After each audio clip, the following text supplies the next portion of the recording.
श्री विष्णु जी, श्री शिव जी के माता पिता की जानकारी। तत्व ज्ञान के अभाव में सदियों से हमारे तमाम धर्म गुरुओं ने, आचार्य शंकराचार्यों ने ब्रह्मा विष्णु महेश जी के विषय में हमें यही बताया, यही पढ़ाया, यही समझाया कि ब्रह्मा विष्णु महेश ही इस सृष्टि को चला रहे हैं। ब्रह्मा जी सृष्टि की उत्पत्ति करते हैं, विष्णु जी इसका पालन पोषण करते हैं और शंकर जी फिर संहार करते हैं। ये तीनों देवता ही सर्वश्रेष्ठ हैं, इनसे ऊपर कोई भगवान नहीं है, कोई परमात्मा नहीं है। अब भाइयों और बहनों विचार करो, ये तीनों देवता भी सर्वश्रेष्ठ कहाँ हुए जो इन तीनों देवताओं को एक एक कार्य करना पड़ रहा है।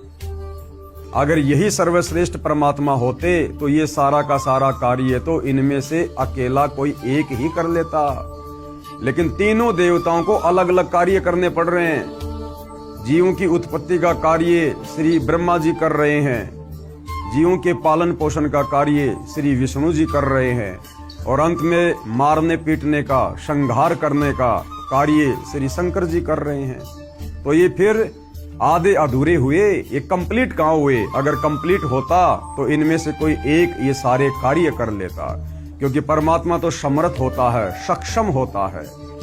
तो भाइयों और बहनों, हमारे धर्मगुरुओं को हमारे ही धर्मशास्त्रों का ज्ञान नहीं था, क्योंकि ये ज्ञान तत्वदर्शी संत की शरण ग्रहण किए बिना नहीं हो सकता।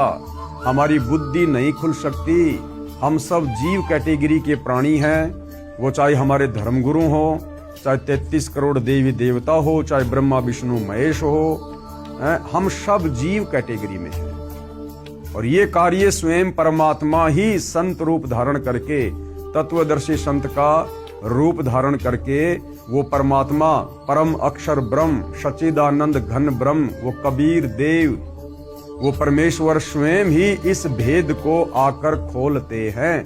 बाकी जीव के बस की बात नहीं कि जीव इन शास्त्रों को पढ़कर, इनके सार को निकालकर अन्य प्राणियों को समझा सके या खुद समझकर सत भक्ति कर सके। तो आज से पहले तो भाइयों और बहनों, आप और हमारे लिए सदियों से यही एक बहुत बड़ी पहेली बनी हुई थी कि ब्रह्मा विष्णु महेश ये अजन्मा हैं, सर्वेश्वर हैं, महेश्वर हैं, इनके कोई माता पिता नहीं है, इन्होंने सबको उत्पन्न किया है। जबकि ये हमारे पवित्र धार्मिक ग्रंथ चीख चीख कर इस बात की गवाही दे रहे हैं। खुद श्री ब्रह्मा जी, श्री विष्णु जी और श्री शंकर जी श्री देवी भागवत महापुराण में स्वीकार कर रहे हैं कि भैया हम तीनों का जन्म और मरण होता है, हम नित्य नहीं हैं, अविनाशी नहीं हैं, और हमारे तो माता पिता भी हैं, और हम तो किसी और शक्ति के अधीन होकर एक एक कार्य कर रहे हैं। ब्रह्मा जी उत्पत्ति का, विष्णु जी पालन का, शंकर जी संहार का। और इन्हीं धर्मशास्त्रों को हमारे धर्मगुरु दिन रात चश्मे लगा लगा के पढ़ा करते थे, लेकिन वो निष्कर्ष निकाल कर ना तो खुद समझ पाए और ना आम समाज में वो सच्चाई पेश कर पाए। क्योंकि कबीर परमात्मा कहते हैं कि गुरु बिन काहू न पाया ज्ञाना, और ज्यों थोथा बुश छिड़े मूड किसाना। तो भाइयों और बहनों, अब हमें वो सच्चा गुरु मिला है, तत्वदर्शी गुरु मिला है, और अब उन्होंने सारे के सारे भेद निष्कर्ष इन धर्मशास्त्रों के निकाल कर टीवी चैनलों पर और पुस्तकों के माध्यम से सार्वजनिक कर दिए हैं। अब यदि किसी ने अपनी आत्मा का कल्याण करवाना होगा तो इन धर्म ग्रंथों में लिखी सच्चाई को स्वीकार करेगा और सत भक्ति करके अपनी आत्मा का कल्याण करवाएगा। अन्यथा भाई इस काल के लोक में जन्म और मरण ये अटल नियम है, अटल सिद्धांत है। 84 लाख योनियां भोगो, 84 लाख योनियां भोगने के बाद परमात्मा का विधान है एक मनुष्य जन्म देता ही देता है। उस मनुष्य जन्म को फिर हम इसी प्रकार से बर्बाद कर जाएंगे, फिर 84 लाख योनियों में जाएंगे, फिर नरक भोगेंगे। ये चक्कर युगों युगों से चलता आ रहा है। और यदि आज हमने आंखें नहीं खोली, सतगुरु रामपाल जी की शरण ग्रहण करके शास्त्र अनुकूल सत भक्ति की शुरुआत नहीं की, तो ये जन्म मरण और लक 84 का चक्कर भाई और बहनों हमारा अंत काल तक चलेगा, नहीं मिटेगा। तो सतगुरु रामपाल जी हमें क्या जानकारी दे रहे हैं श्री ब्रह्मा विष्णु महेश जी के माता पिता के विषय में, इनकी जन्म और मृत्यु के विषय में। प्रश्न नंबर 28। अब हिंदू समाज के भाई बहन सतगुरु रामपाल जी से प्रश्न कर रहे हैं काफी कुछ जानने और समझने के बाद, कोई ये प्रमाण दिखाओ कि श्री ब्रह्मा जी, श्री विष्णु जी तथा श्री शिव जी के माता पिता हैं। ऊपर इस पुस्तक के ऊपर 10 वीडियो बन चुके हैं और काफी कुछ जानकारी सतगुरु रामपाल जी ने हिंदू भाई बहनों को हिंदू धर्मशास्त्रों से दिखाई तो उनकी आंखें खुलने लगी और अब उनकी जिज्ञासा आगे से आगे अध्यात्म को जानने की हो रही है। तो उसी जिज्ञासा के अंतर्गत उन्होंने सवाल किया सतगुरु रामपाल जी से। जब सतगुरु रामपाल जी ने कहा कि भैया आपके ब्रह्मा विष्णु महेश, इनके तो माता पिता हैं, इनके तो जन्म मृत्यु होती है, इनका खुद का मोक्ष नहीं है, ये खुद भी लक 84 योनियों में जाते हैं, नरक भोगते हैं। तो फिर हिंदू श्रद्धालुओं ने पूछा जी इसका कोई प्रमाण दिखाओ कि श्री ब्रह्मा जी, श्री विष्णु जी तथा श्री शिव जी के माता पिता हैं। तो सतगुरु रामपाल जी प्रमाण दिखा रहे हैं। श्री देवी महापुराण, ये गीता प्रेस गोरखपुर से प्रकाशित है। इसके 3रे स्कंद के अध्याय 4 और 5 में श्री विष्णु जी ने अपनी माता दुर्गा की स्तुति करते हुए कहा है कि हे मात, यानी भगवान विष्णु जिसको हम पूर्ण परमात्मा मान रहे थे, अजन्मा मान रहे थे, और इस श्री देवी महापुराण में श्री विष्णु जी खुद देवी दुर्गा को माता कहकर संबोधित कर रहे हैं। और क्या कह रहे हैं? हे मात, आप शुद्ध स्वरूपा हो, सारा संसार आपसे ही उद्भाषित हो रहा है। यानी विष्णु जी कह रहे हैं कि हे माता दुर्गा, ये सारा संसार आपसे ही चलायमान है, हम आपकी कृपा से विद्यमान हैं। विष्णु जी कह रहे हैं कि मैं, ब्रह्मा और शंकर, हम तीनों तो आपकी दया से विद्यमान हैं। मैं कौन? विष्णु जी। मैं ब्रह्मा और शंकर तो जन्मते मरते हैं। अभी भाई और बहनों आपको मौखिक दिखाया जा रहा है, आगे आपको इसी देवी महापुराण से दिखाया जाएगा। खुद श्री विष्णु जी स्वीकार कर रहे हैं कि मैं, ब्रह्मा और शंकर तो जन्मते और मरते हैं, हमारा तो जन्म और मृत्यु होता है, हम अविनाशी नहीं हैं। हमारा तो आविर्भाव यानी जन्म तथा तिरोभाव यानी मृत्यु हुआ करता है। विष्णु जी कह रहे हैं कि हे माते, हमारा तो जन्म और मृत्यु होता है, हम अविनाशी नहीं हैं। अविनाशी यानी जिसकी कभी मृत्यु ना हो। तो विष्णु जी कह रहे हैं कि हम तीनों देवता अविनाशी नहीं हैं, हम तो नाशवान हैं, हम जन्मते हैं और मरते हैं। तुम ही जगत जननी और सनातनी देवी हो और प्रकृति देवी हो। और विष्णु जी अपनी माता दुर्गा जी को क्या कह रहे हैं कि तुम ही जगत की जननी, यानी सारे संसार को जन्म देने वाली, और सनातनी देवी, सनातनी यानी सबसे पहले वाली, तुम ही सनातनी देवी हो और प्रकृति देवी हो। प्रकृति भी दुर्गा जी को कहा जाता है। अब श्री विष्णु जी को केवल इतना ही ज्ञान है, अपने विषय में इन्होंने सच्चाई बता दी, परंतु अब श्री विष्णु जी देवी दुर्गा से ऊपर नहीं जानते कि कोई और भी भगवान है, कोई और भी परमात्मा है। जबकि भाई और बहनों, आपको कल 10वें नंबर के वीडियो में इसी पवित्र पुस्तक से हिंदू धर्मशास्त्रों का हवाला देते हुए आप जियों को साबित कर दिया गया कि देवी दुर्गा भी राजा हिमालय को ज्ञान देते समय इसी देवी महापुराण में साफ साफ कह रही है अपने भगत हिमालय को कि और सब बातें छोड़ दे, यानी मेरी दुर्गा की पूजा भक्ति भी छोड़ दे और उस ब्रह्म की साधना कर जिसका ओम मंत्र है, तेरा कल्याण हो। यानी विष्णु जी तो देवी दुर्गा से ऊपर किसी को नहीं जानते और देवी दुर्गा अपने से ऊपर उस ब्रह्म की भक्ति करने के लिए कह रही है।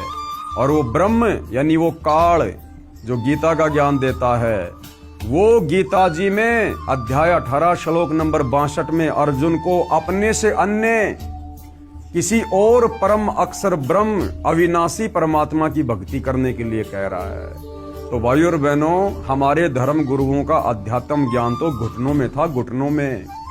और श्री ब्रह्मा विष्णु महेश को भी आध्यात्मिक ज्ञान नहीं था कंप्लीट।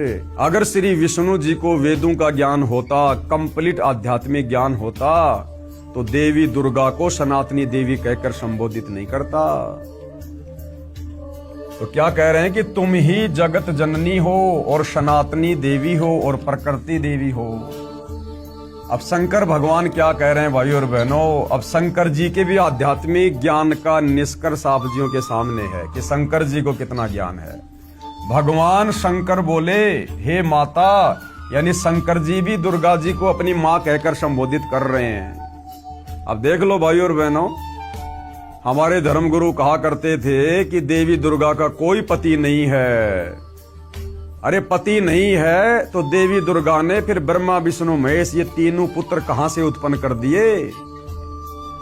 और देवी दुर्गा अगर शादीशुदा नहीं है तो फिर मांग में सिंदूर क्यों भरती है, माथे पर टिक्की क्यों लगाती है, 16 श्रृंगार क्यों करती है।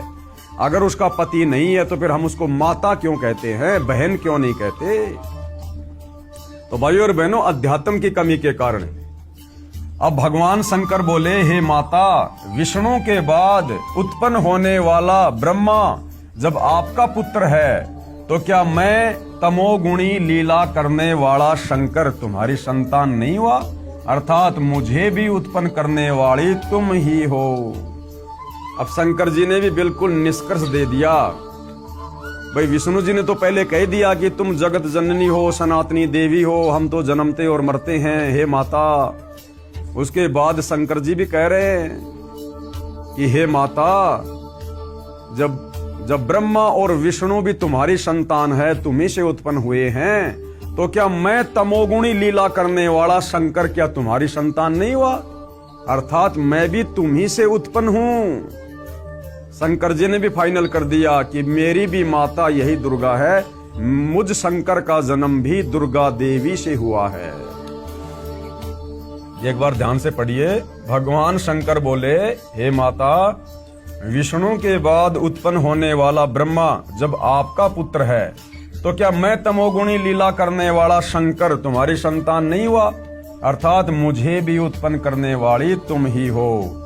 इस देवी महापुराण के उल्लेख से सिद्ध हुआ कि श्री ब्रह्मा जी, श्री विष्णु जी तथा श्री शंकर जी को जन्म देने वाली माता श्री दुर्गा देवी अर्थात अष्टंगी देवी यानी 8 भुजा वाली देवी है और तीनों नाशवान हैं। और ये तीनों ब्रह्मा विष्णु महेश तो नाशवान हैं, क्योंकि जिसका जन्म होता है उसकी मृत्यु भी होती है, वो अविनाशी नहीं हो सकता।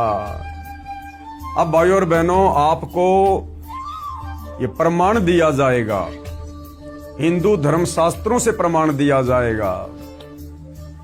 पेश है श्रीमद् देवी भागवत यानी देवी पुराण, इसके 3रे स्कंद के अध्याय 4 और 5 से संबंधित प्रकरण की फोटोकॉपी। संक्षिप्त देवी भागवत आपकी आंखों के सामने है, देखिएगा। श्री विष्णु जी कह रहे हैं दुर्गा जी की स्तुति करते हुए, तुम शुद्ध स्वरूपा हो, ये संसार तुम्ही से उद्भासित हो रहा है। विष्णु जी कह रहे हैं कि हे माता दुर्गा, तुम शुद्ध स्वरूपा हो और ये सारा संसार तुम्ही से प्रकाशमय है। मैं यानी विष्णु, ब्रह्मा और शंकर हम सभी तुम्हारी कृपा से विद्यमान हैं। हमारा आविर्भाव यानी जन्म और तिरोभाव यानी मृत्यु हुआ करता है। केवल तुम ही नित्य हो यानी तुम ही सदा रहती हो, जगत जननी हो, प्रकृति और सनातनी देवी हो। विष्णु जी ने क्लियर कर दिया कि भैया हम तो तीनों जन्मते और मरते हैं।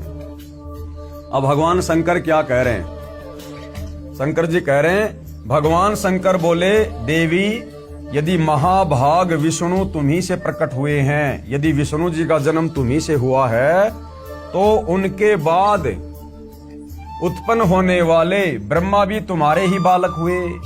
फिर मैं तमोगुणी लीला करने वाला शंकर क्या तुम्हारी संतान नहीं हुआ, अर्थात मुझे भी उत्पन्न करने वाली तुम ही हो। शिवे यानी दुर्गा, संपूर्ण संसार की सृष्टि करने में तुम बड़ी चतुर हो। अपनी इच्छा के अनुसार क्रीड़ा करती और शांत भी हो जाती हो। इस संसार की सृष्टि, स्थिति और संहार में तुम्हारे गुण सदा समृत हैं। यानी ब्रह्मा जी को जो रजोगुण मिला हुआ है, जिससे ब्रह्मा जी संसार की सृष्टि करते हैं, कह रहे हैं कि हे दुर्गा देवी, ये आपसे ही मिला हुआ है।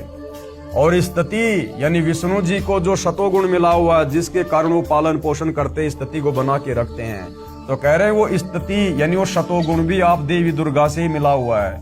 और संहार में यानी श्री शंकर जी जो कि तमोगुण है, जो संहार करते हैं, तो कहते हैं शंकर जी को संहार करने की क्षमता भी तुम्ही से मिली हुई है। उन्हीं तीनों गुणों से उत्पन्न रजगुण ब्रह्मा, सतगुण विष्णु, तमोगुण शिव जी। तीन गुण कौन से? रजगुण, सतगुण, तमगुण। उन्हीं तीनों गुणों से उत्पन्न हम ब्रह्मा, विष्णु एवं शंकर नियम अनुसार कार्य में तत्पर रहते हैं। नियम अनुसार, नियम अनुसार का मतलब है अपनी इच्छा से हम कुछ नहीं करते।